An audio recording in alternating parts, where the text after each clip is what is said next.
Merci, Monsieur le Président. Mesdames, Messieurs les ministres,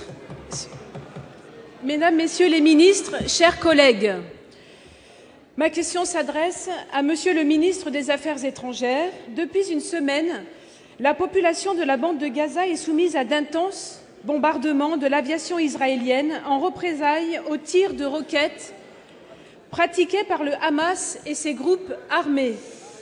Non, c'est pas possible, là. Il faut... Veuillez, s'il vous plaît, chers collègues.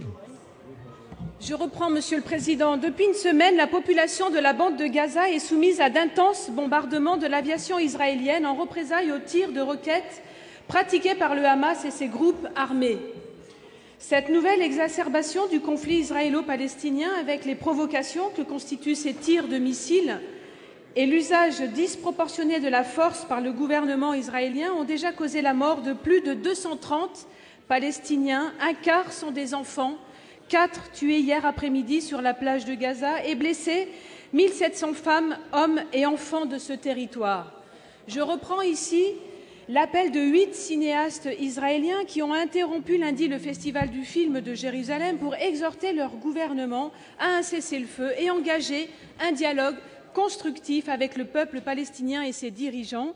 Ils concluent leur appel par ces mots: « Les enfants qui vivent aujourd'hui à Gaza sont nos partenaires pour la paix de demain. » Car en effet, pour sortir de cette impasse suicidaire pour les Israéliens et les Palestiniens, l'urgence aujourd'hui, c'est d'obtenir un cessez-le-feu à Gaza, préalable à toute reprise des négociations telles que l'a proposé l'Égypte et comme l'a rappelé à l'instant le Premier ministre. En attendant la courte trêve humanitaire de 5 heures et la proposition de M. Fabius de créer une mission européenne d'aide frontalière aux points de passage, même si elles sont bienvenues, ne sont pas à la hauteur du massacre en cours. En effet, et vous le savez, ce sont 1 800 000 personnes qui vivent sur la bande de Gaza, un territoire de 362 km² et qui subissent un blocus d'Israël depuis plusieurs années.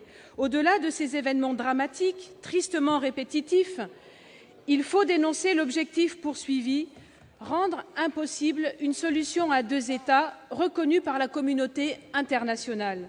C'est un point sur lequel, malheureusement, le Hamas et le gouvernement israélien sont d'accord. Le gouvernement israélien, d'une part, car il poursuit une politique de colonisation qui ôte tout espoir aux Palestiniens, et le Hamas, d'autre part, qui refuse toujours l'existence de l'État d'Israël et persiste à s'attaquer à des civils. La solution politique à 2 États est pourtant la seule voie pour mettre fin à ce conflit de plusieurs décennies, une solution fondée à la fois sur la sécurité d'Israël et sur le droit des Palestiniens à disposer d'un État viable dans les frontières de 1967. Merci. Cela doit rester la position constante de la France, Monsieur le Président. C'est la raison pour laquelle je souhaiterais que vous me précisiez, Monsieur le Ministre, les actions concrètes menées aujourd'hui dans ce but par notre diplomatie. Merci. La parole est à Harlem Désir, secrétaire d'État chargé des Affaires européennes. Merci, Monsieur le Président, Mesdames et Messieurs les sénateurs, Madame la Présidente Annie David.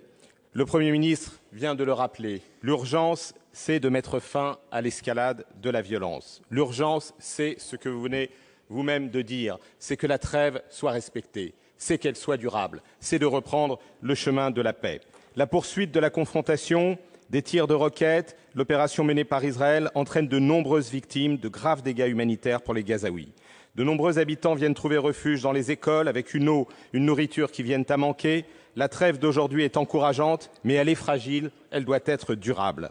La mobilisation de la France est constante, comme vient de le rappeler le Premier ministre, et cela à tous les niveaux. La France continue d'appeler à la levée des restrictions d'accès et de mouvement qui pèsent sur la population de Gaza, afin que l'aide humanitaire puisse parvenir dans les meilleures conditions, et ce, tout en tenant compte des préoccupations sécuritaires légitimes d'Israël. Elle a rappelé aux autorités israéliennes que les conditions de détention des détenus palestiniens doivent être conformes aux conventions internationales, notamment s'agissant des détentions administratives. Elle appelle toutes les parties à mettre en œuvre sans délai un cessez-le-feu durable. Tous les efforts doivent converger pour faire cesser la violence, assurer la protection des populations civiles. Pour que la trêve soit durable, elle doit répondre aux préoccupations légitimes d'Israël, je le disais, en matière de sécurité, comme à celles des Palestiniens, comme aux besoins humanitaires et de développement économique des Palestiniens.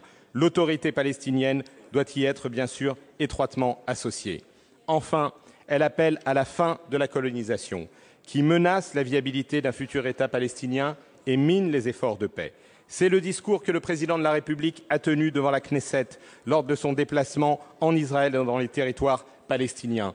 Il importe en effet que les parties bâtissent un environnement favorable à la paix et à la négociation pour que cesse le drame israélo-palestinien, que puisse voir le jour cette solution basée sur 2 États vivant en paix et en sécurité. C'est le sens de tous les efforts de la France et de l'Union européenne. Je vous remercie.